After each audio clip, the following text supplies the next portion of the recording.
नमस्कार मेरे सभी विद्यार्थी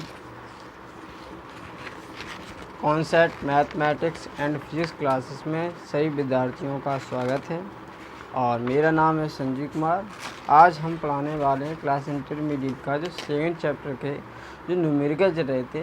पिछले वीडियो में हम लोगों ने टाइप 1 में 1 से लेकर 7 तक क्वेश्चनों को हल करके देख लिया था। ठीक, तो आज हम बात करेंगे 8वें क्वेश्चन से। ठीक, 8वें क्वेश्चन से पता करेंगे कौन से क्वेश्चन हैं। यदि आप हमारे चैनल पर नए हो तो आप हमारे चैनल को सब्सक्राइब करें और कमेंट करके ज़रूर बताएं कि आपको किस प्रकार से न्यूमेरिकल अच्छे लगते हैं कि नहीं लगते हैं। चलिए, क्वेश्चन नंबर 8वां है। 8वां क्वेश्चन कह रहा है कि यदि एक गॉसीय प्रश्न में Q1 बराबर 3 नैनो कूलम, Q2 बराबर -6 नैनो कूलम और Q3 बराबर -3 नैनो कूलम आवेशों को बंद किए हैं, तो इसमें से वैद्युत फ्लक्स यानी अफवाह का मान आंकलन कीजिए।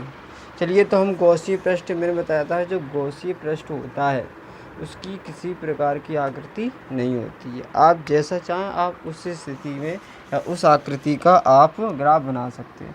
मैंने गॉसियन पृष्ठ ले लिया ये, ठीक है, ये गॉसियन मैंने कोई पृष्ठ ले लिया और ये हम जो क्वेश्चन कर रहे हैं वो क्वेश्चन नंबर है 8वां। ठीक है, जो कुछ हमें दिया गया है उसको हम यहाँ लिख लेंगे, जो कुछ दिया गया है।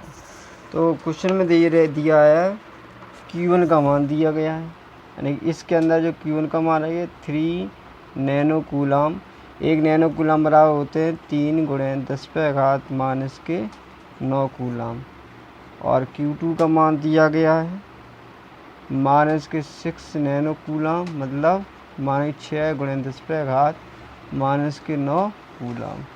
Q3 का मान दिया गया है -3 नैनो कूलम बराबर, मतलब -3 × 10⁻⁹ कूलम, ये दिया गया है। तो पूछा ये हमसे गया कि इस गॉसियन पृष्ठ से गुजरने वाला वैद्युत फ्लक्स कितना होगा। चलिए समझते हैं हम कितना होगा कितना नहीं होगा।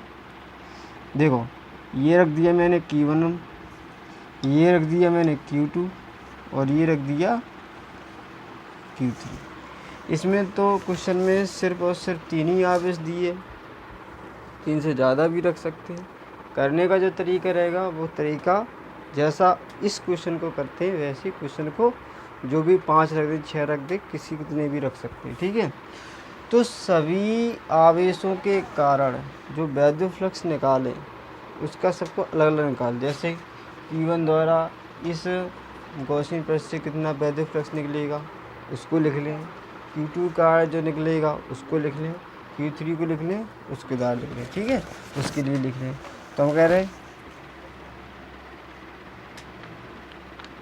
डायरेक्ट कर सकते हैं, डायरेक्ट भी कर सकते हैं। ठीक है, मान लीजिए संपूर्ण गॉसियन पृष्ठ से गुजरने वाला वैद्युत फ्लक्स, कुल वैद्युत फ्लक्स फाई है। ठीक, लिखेंगे गॉसियन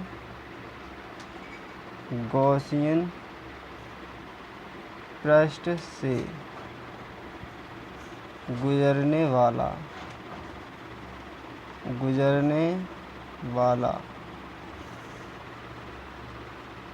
कुल वैद्युत फ्लक्स। ठीक, कुल वैद्युत फ्लक्स मैंने मान लिया कितना, पाई।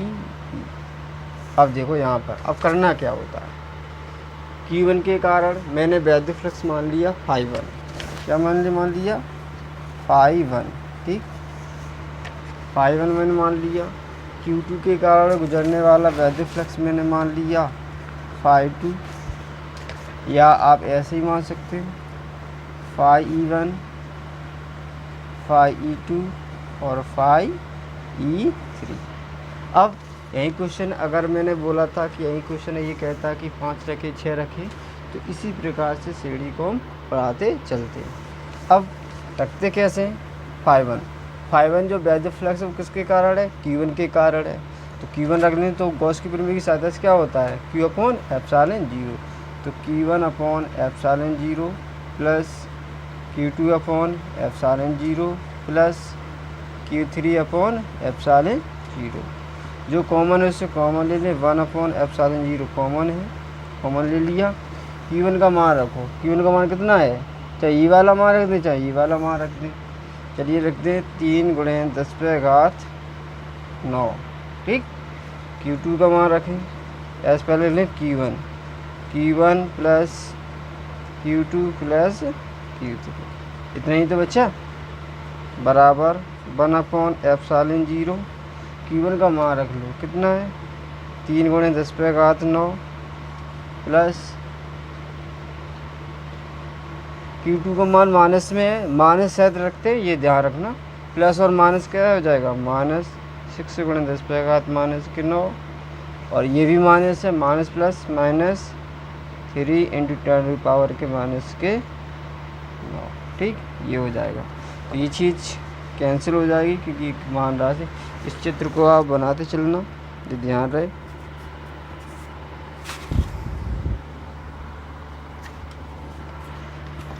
इधर हम कर दे रहे क्वेश्चन, बाकी को चित्र को आप पहले बना लेना है इससे।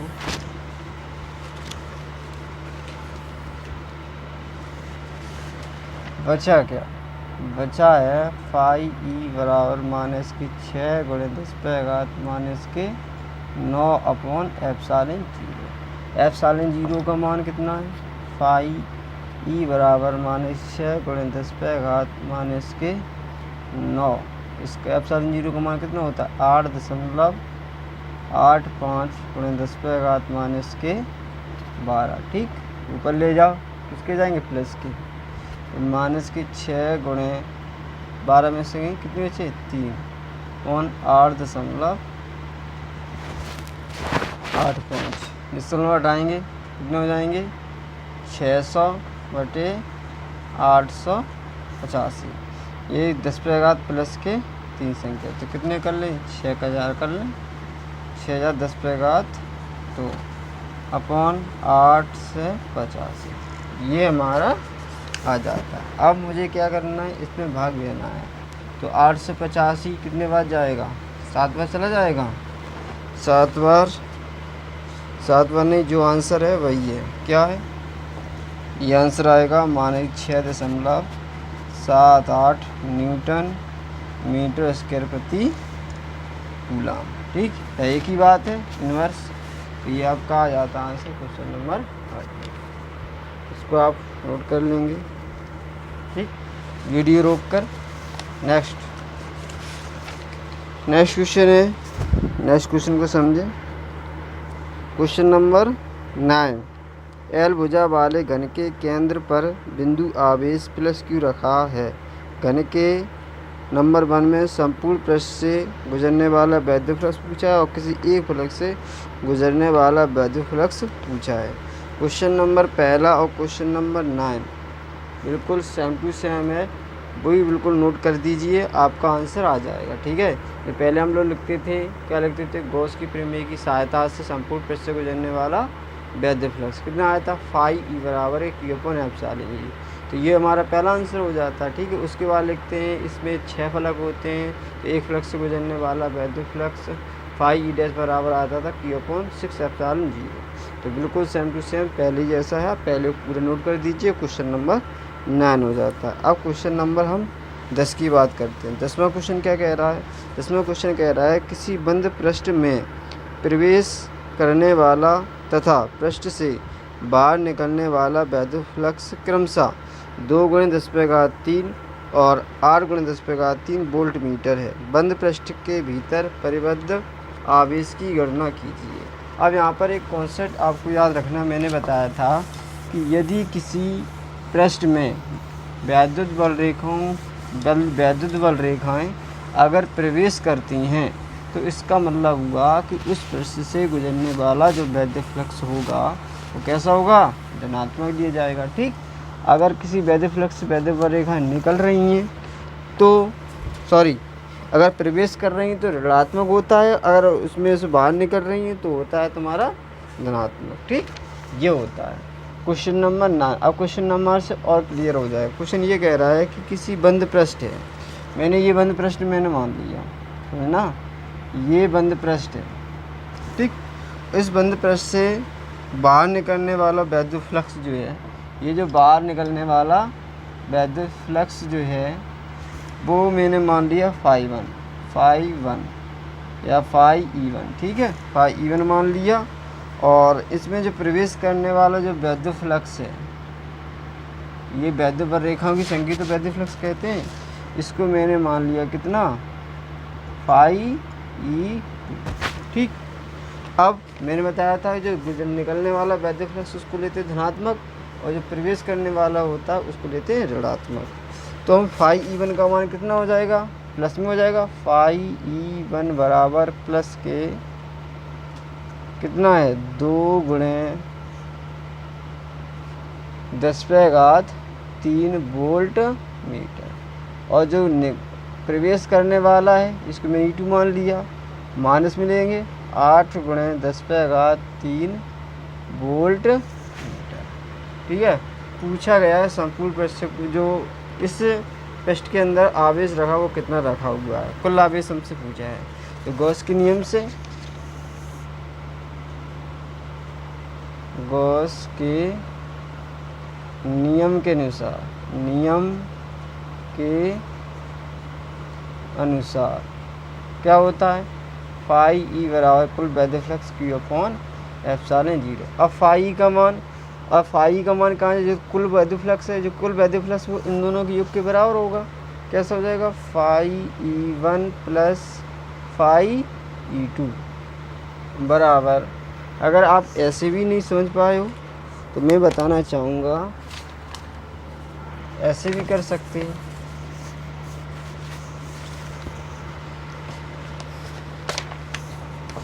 पृष्ठ से परिबद्ध कुल वैद्युत फ्लक्स देख कितना गुजर रहा है, इसको मैंने मान लिया कुल वैद्युत फ्लक्स कितना है, φE1 हो जाएगा φE1 प्लस φE2। φE का मान रख दो, φE1 का मान रख दो, कितना है 2 × 10⁸ और माइनस के 8 × 10⁻3, तो कितना हो जाएगा 6 × 10⁻⁻, प्लस के 3, और वो भी किस में रहेगा, माइनस में, वोल्ट मीटर, ठीक है। ये माइनस में आ गया। अब लगाएंगे हम गॉस की प्रमेय से, गॉस के नियम से। तो क्या जाएगा, φE बराबर होता है Q/ε0। हमें आवेश का ही तो मान निकालना है, तो φE का मान क्या हो जाएगा, माइनस के 6 × 10⁻³ बराबर Q/ε0 का मान 8.85 × 10⁻⁻12। तो Q बराबर हो जाएगा, बड़ा कर दो, माइनस में रहेगा 6 × 5 = 30, 6 × 48, 48 और 3 91, 48 और 5 53, 53 × 10⁻⁻9, ठीक। तो ये हो जाएगा तुम्हारा कूलाम। अगर इसके रूम में लिखना चाहो तो इसके रूम में भी आ जाएगा तुम्हारा Q बराबर माना 0.53 × 10⁻⁻6 हो जाएगा। -6 को लिख सकते हैं क्या, माइक्रो आंसर। आप इसको नोट कर लेंगे। और क्वेश्चन नंबर हम 11वें की बात करें, इसको आप वीडियो को पुश करने के बाद इसको नोट कर लेंगे। अब क्वेश्चन नंबर कह रहा है 11वां क्वेश्चन क्या कह रहा है, 11वां क्वेश्चन कह रहा है कि 2 माइक्रो कूलाम का धन आवेश 0.2 मीटर भुजा वाले एक घन के केंद्र पर स्थित है। ध्यान रहे, मैंने बताया था कि घन की भुजा कुछ भी हो सकती है, उससे कोई प्रभाव नहीं पड़ता, सिर्फ हमें आवेश देखना पड़ता है। क्या देखना पड़ता है, आवेश। केंद्र पर स्थित है घन के पृष्ठ से गुजरने वाला कुल वैद्युत फ्लक्स ज्ञात कीजिए। घन के पृष्ठ से गुजरने वाला कुल वैद्युत फ्लक्स और उसके एक फ्लक्स से गुजरने वाला वैद्युत फ्लक्स ज्ञात कीजिए। क्वेश्चन नंबर 11वां है, क्वेश्चन नंबर पहला है, क्वेश्चन नंबर दूसरा है, क्वेश्चन नंबर 9 है। ये एकदम बिल्कुल सेम टू सेम है। तो घन के एक फलक से तो डायरेक्ट हम कर रहे हैं। क्वेश्चन नंबर है 11वां, ठीक है। हमें दिया क्या गया, आवेश का मान दिया गया है। आवेश का मान दिया 2 माइक्रो कूलम, मतलब हो जाएगा 2 × 10⁻⁶ कूलम, ठीक है। और भुजा की लंबाई हमने L मान ली, चलिए 0.2 मीटर। तो घन के संघन के अंदर रखा हुआ है, तो आप घन बना सकते हो। घन की तृतीय भुजाएं आपस में कैसी होती हैं, बराबर होती हैं। कैसी होती हैं, बराबर होती हैं। इसके ये हमारा आ जाता है घन, ठीक है। इसका हम डॉट डॉट भी खींच सकते हैं इस प्रकार से। और कह रहा है कि इसके केंद्र पर स्थित है, केंद्र में यानी बीच में ये आवेश रखा हुआ है। तो इसमें 6 फलकें होती हैं। संपूर्ण गुजरने वाला वैद्युत फ्लक्स गॉस की पिरामिड लगाते हैं। इस प्रकार के सवालों में देखेंगे गॉस के नियम के अनुसार, गॉस के नियम के अनुसार संपूर्ण पृष्ठ से गुजरने वाला कुल वैद्युत फ्लक्स क्या हो जाएगा, फाई ई बराबर Q/F, समीकरण नंबर फर्स्ट, ठीक है। तो हमें गुजरने वाला वैद्युत फ्लक्स पूछा है, तो इसको फर्स्ट न माने, ऐड करें, क्योंकि हमें पहला ऑप्शन पूछा गया है। नंबर 1 में Q का मान है 2 × 10⁻⁶ अपॉन 8.85 × 10⁻⁻12। इसका 10 हटाएंगे, 2 जीरो बढ़ जाएंगे, 2 से बटे 8 से 85 × 10⁻⁻6, ठीक है। ये कम कर दें, कितने हो जाएंगे, 2000 हो जाएंगे, और हो जाएंगे 10⁻5 बैठे 885। भाग देंगे, 8 दूनी 16, ये आएगा 26 × 10⁻5 वोल्ट मीटर, ठीक है। भाग आप देख सकते हैं, और नहीं अगर आए तो पूछ भी सकते हैं। ये पहला पार्ट हो जाता है। उसके बाद दूसरा पार्ट, ये आप नोट कर लेंगे। उसके बाद दूसरा पार्ट देखें। दूसरा पार्ट यहाँ से नोट करना, ये याद रहे, चूँकि घन में 6 फलक होते हैं। कितने फलक होते हैं, 6 फलक होते हैं। तब घन के एक फलक से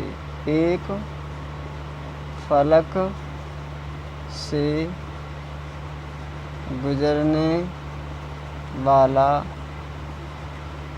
वैद्युत फ्लक्स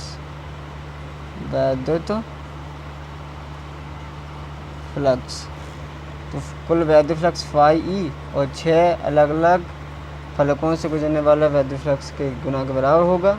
तो फाई ई डैश बराबर हो जाएगा phi E upon 6। Phi E का मान हम लोग निकाल चुके, कितना निकाला, 2.26 × 10⁻5 अपॉन 6 का भाग दे दीजिए, तो 0 पॉइंट कितने हो जाएंगे, 36 18 4 और 6 7 42 7 × 10⁻5 अर्थात 3.37 × 10⁻4 वोल्ट मीटर आंसर, ठीक। ये क्वेश्चन नंबर हो जाता हमारा 11वां। इसको आप वीडियो को पुश कर लें और इसको नोट कर लें। तो ये क्वेश्चन नंबर हम बात करते हैं अब 12वें की। क्वेश्चन नंबर हम 12वें की बात करते हैं। 12वां क्वेश्चन क्या कह रहा है, 12वां क्वेश्चन कह रहा है कि एक वैद्युत क्षेत्र E 100 न्यूटन प्रति कूलम अंतरकाश में x दिशा में स्थित है। ठीक है, मैंने मान लिया जो विद्युत क्षेत्र जो हमें दिया गया है वो एक्स अक्ष की दिशा में दिया गया और जिसका परिमाण मुझे दिया गया कितना 100 न्यूटन। क्वेश्चन नंबर है 12। ई का मान है 100 न्यूटन प्रति मीटर। एक्स अक्ष में दिखा है क्योंकि वाई और जेड तल में 10 सेंटीमीटर भुजा वाले वर्ग से होकर गुजरने वाला विद्युत फ्लक्स हमसे पूछा है। चलिए, मैं जो अक्षें होती हैं उनका मुख्य पिंडारा खींच लेते हैं। तो ये है हमारी वाई अक्ष, ठीक, ये है एक्स अक्ष, ये है जेड अक्ष, ठीक है। ये मैंने बिंदु मान लिया O। विद्युत क्षेत्र की दिशा किस दिशा में दी गई है? विद्युत क्षेत्र की दिशा दी है एक्स अक्ष में, ठीक है। किस दिशा में दी गई है? एक्स अक्ष में। ये दिशा में दी गई है, ये किसकी है? विद्युत क्षेत्र की दिशा है। और जो तल है एक वर्गाकार, वो किस में है? एक है वाई अक्ष और जेड अक्ष। वाई और जेड अक्ष में हो गया, देखो वाई और जेड अक्ष में हो गया। तो ये विद्युत रेखा नहीं गुजर रही, ये ठीक है। तो ये जो पृष्ठ है, तो विद्युत फ्लक्स क्या होता है? विद्युत क्षेत्र और उसका जो क्षेत्रफल वेक्टर के अदिश गुणित तो होता है। तो अगर इस पृष्ठ के अगर हम क्षेत्रफल की दिशा ज्ञात करना चाहें तो ध्यान रहे, मान लीजिए ऐसी मैंने सीट रख दी, ये सीट रख दी मैंने, ठीक है। ऊपर वाई अक्ष है और इधर है जेड अक्ष, मैंने इस प्रकार से रख दी। विद्युत क्षेत्र की दिशा इस दिशा में, जैसे सीट रख देंगे तो इस तल की विद्युत, इस तल के क्षेत्र, इस जो तल है या जो सतह है, इसका क्षेत्रफल वेक्टर की दिशा क्या होगी? हमेशा होती है तल के लंब तथा वार की। तो इसकी इसी दिशा में तो होगी, विद्युत क्षेत्र भी इसी दिशा में है और इसके क्षेत्रफल वेक्टर की दिशा भी किधर होगी? वो भी एक्स अक्ष में होगी, क्योंकि किसी भी पृष्ठ क्षेत्रफल की दिशा हमेशा तल के लंब तथा बाहर की ओर होती है। तो इनके बीच का कोण कितना हो जाएगा? इनके बीच का कोण हो जाएगा हमारा 0 डिग्री। तो हमें इसका मतलब हुआ कि जो वर्गाकार है, तो वर्गाकार का मतलब है सभी भुजाएं आपस में कैसे होती हैं? बराबर। तो 10 सेंटीमीटर है, 10 सेंटीमीटर। इसका एरिया, अगर वर्ग का अगर एरिया निकालें तो ए बराबर क्या होता है? लंबाई गुणे चौड़ाई। तो 10 इंटू 10 बराबर कितना हो जाएगा? 100 मीटर है, सेंटीमीटर है, सेंटीमीटर। मीटर में चेंज करें सेंटीमीटर स्क्वायर, मीटर में चेंज करें तो कितने जाएंगे? 10⁻⁴ मीटर स्क्वायर। और इनके बीच का कोण अगर बात करें तो बीच का कोण कितना है बताओ? बीच का कोण कितना है? 0। इस क्षेत्रफल वेक्टर की जो दिशा होगी वो भी तो दी होगी, DA वेक्टर, ठीक। अब बात करते हैं विद्युत फ्लक्स की। विद्युत फ्लक्स इस प्रकार से भी क्वेश्चन बन सकते हैं। तो फाई ई बराबर हो जाएगा तुम्हारा E vector dot A vector, total ले लें ए वेक्टर, या ऐसे भी कर सकते हैं हम। इंटीग्रेशन संपूर्ण पृष्ठ से गुजरने वाला विद्युत फ्लक्स हमसे पूछा है तो इंटीग्रेशन लगा दिए, E vector dot DA vector. इनके बीच का कोण कितना है? ई DA cos 0 डिग्री। cos 0 इसका मान कितना होता है? 1 होता है। तो ई DA ये तो हो जाएगा ई DA। चूँकि ई DA बराबर क्या है? A, तो क्या जाएगा? ई ए। ई का मान है 100, ए का मान 100 × 10⁻⁴। तो क्या जाएगा? 1 वोल्ट मीटर। आंसर चित्र बनाएंगे आप लोग, इसको भी नोट कर लेंगे, वीडियो को आप पुश कर सकते हैं। चलिए क्वेश्चन नंबर नेक्स्ट, 13वां।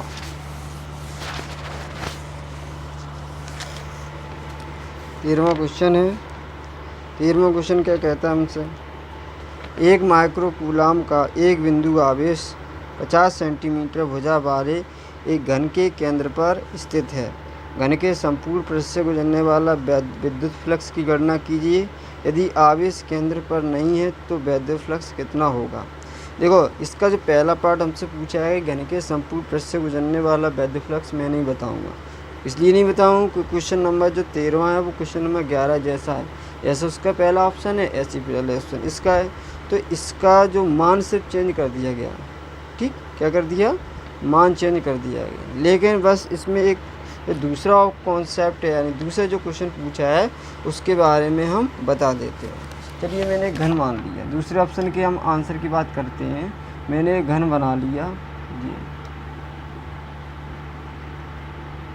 ये हो गया घन।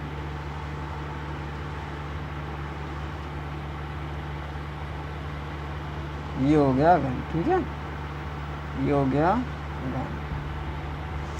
देखो पहले हम लोग क्या करते थे, जो क्वेश्चन ये कहता था कि क्वेश्चन जो आवेश है उसको केंद्र पर रखते थे। कहाँ रखते थे, केंद्र पर। मैंने ये केंद्र पर आवेश को रख दिया था। लेकिन इस क्वेश्चन में ये कह रहा है कि यदि आवेश को केंद्र पर नहीं है, मतलब केंद्र के छोड़कर और कहीं भी हो सकता है, तो बताओ क्या वैद्युत फ्लक्स में, तो वैद्युत फ्लक्स कितना होगा। आप समझो, सपोज दैट कि ये केंद्र पर रखा है और इसके आवेश में कोई प्रमाण नहीं किया गया, ठीक है। तो यहाँ से वैद्युत बर रेखा निकलेगी, जो वैद्युत बर रेखाओं की जो संख्या होगी उसी को तो वैद्युत फ्लक्स कहते हैं। तो मान लीजिए मैंने वैद्युत फ्लक्स, जो वैद्युत बर रेखाओं की संख्या मैंने इतनी मानी, ये आवेश से इतनी वैद्युत बर रेखा निकल रही, मतलब कितनी निकल रही, 1 2 3 4 5 6 7 निकल रही हैं। हम एक भी और मान सकते हैं। आपको सर 7 अच्छा लगता है सर को, तो मैं 8 कर लीजिए, ठीक है। ये अब इस आवेश को केंद्र पर रखा है, तब इससे वैद्युत बर रेखाएं कितनी गुजर रही हैं, 8 गुजर रही हैं। लेकिन इस आवेश को हम इसके अंदर केंद्र को छोड़कर दूसरे स्थान पर रख दें, मान लीजिए इस स्थान पर रख दें, तो इससे क्या, इसकी जो वैद्युत बर रेखाओं की संख्या जो निकलेगी, क्या इसमें कोई परिवर्तन नहीं होगा। तब भी तो उतनी निकलेंगी, कितनी निकलेंगी, 8। तो इस पृष्ठ से कितनी निकलेंगी, अगर इसको इस केंद्र से हटाकर थोड़ा इधर उधर खिसका दें, क्या इस पृष्ठ से गुजरने वाली वैद्युत बर रेखाओं की संख्या में कोई परिवर्तन होगा, तब भी तो 8 ही निकलेंगी। तो इसका मतलब हुआ कि इस आवेश को पृष्ठ के अंदर कहीं पर भी रख दें, वैद्युत फ्लक्स पर कोई परिवर्तन नहीं होगा। एक तो तरीका आप ऐसे भी समझ सकते हैं। दूसरा तरीका क्या होता है, गॉस की प्रमेय क्या कहती है, गॉस की प्रमेय कहती है संपूर्ण गुजरने वाला वैद्युत जो फ्लक्स होता है वो कि कुल आवेश का 1/ε0 गुना होता है। तो ये तो अपने आप में कांस्टेंट हो गया, क्या हो गया, कांस्टेंट हो गया। इसको तो मान चेंज नहीं करेंगे। तो जो वैद्युत फ्लक्स है वो किस पर निर्भर करता है, डायरेक्ट करता है आवेश पर, ना कि उसकी स्थिति पर। तो अगर आवेश का मान चेंज नहीं कर रहा है तो वैद्युत फ्लक्स में भी कोई परिवर्तन नहीं होगा। तो क्या इस वाले क्वेश्चन में क्या वो आवेश को परिवर्तित कर रहा है कि आवेश का प्रमाण इतने से इतना कर दिया जाए, नहीं कर रहा है ना। तो केवल वो क्या कर रहा है कि इसको आवेश को केंद्र पर ना रखकर किसी दूसरी स्थिति पर रख दें, क्या वैद्युत फ्लक्स में कोई परिवर्तन होगा, ये लिख दीजिए, नहीं होगा, ठीक है। आप इसमें लिखा भी है वैद्युत फ्लक्स के अंदर स्थिति पर निर्भर नहीं करता, वैद्युत फ्लक्स पृष्ठ के अंदर स्थिति पर निर्भर नहीं करता, ठीक है। चलिए, आशा होगी कि आप लोगों को ये समझ में आ गया होगा। अब हम समझते हैं क्वेश्चन नंबर 14।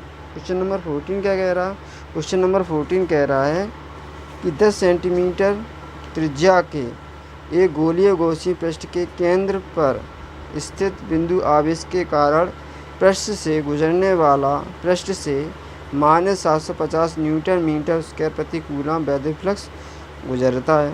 ठीक, एक गोला है, उसके अंदर जो गोला है उससे गुजरने वाला वैद्युत फ्लक्स 7 से 50, वो भी नेगेटिव में दिया गया है। अब नेगेटिव में दिया तो इसका मतलब मुझे समझ में आ गया कि इसके अंदर जो वैद्युत जो आवेश रखा होगा वो ऋणात्मक प्रकृति का रखा होगा। यदि गॉसियन पृष्ठ की त्रिज्या दोगुनी कर दें तब पृष्ठ से कितना वैद्युत फ्लक्स गुजरेगा, बिंदु आवेश का चिन्ह सहित मान क्या होगा, विद्युत आवेश का मान भी मुझे बताइए, ठीक है। तो पहले से पूछा गया है, देखो क्वेश्चन दो तरीके हैं। अगर किसी भी पृष्ठ से वैद्युत फ्लक्स कहता क्या है, किसी पृष्ठ से जो गुजरने वाली वैद्युत बर रेखाओं की संख्या जो होती है उसी को वैद्युत फ्लक्स कहते हैं, ठीक। अगर वैद्युत फ्लक्स में किसी पृष्ठ से गुजरने वाली वैद्युत बर रेखाओं की संख्या में कोई परिवर्तन नहीं हो रहा, तो वैद्युत फ्लक्स में भी कोई परिवर्तन बिल्कुल नहीं होगा, ठीक। एक तो इस कॉन्सेप्ट है।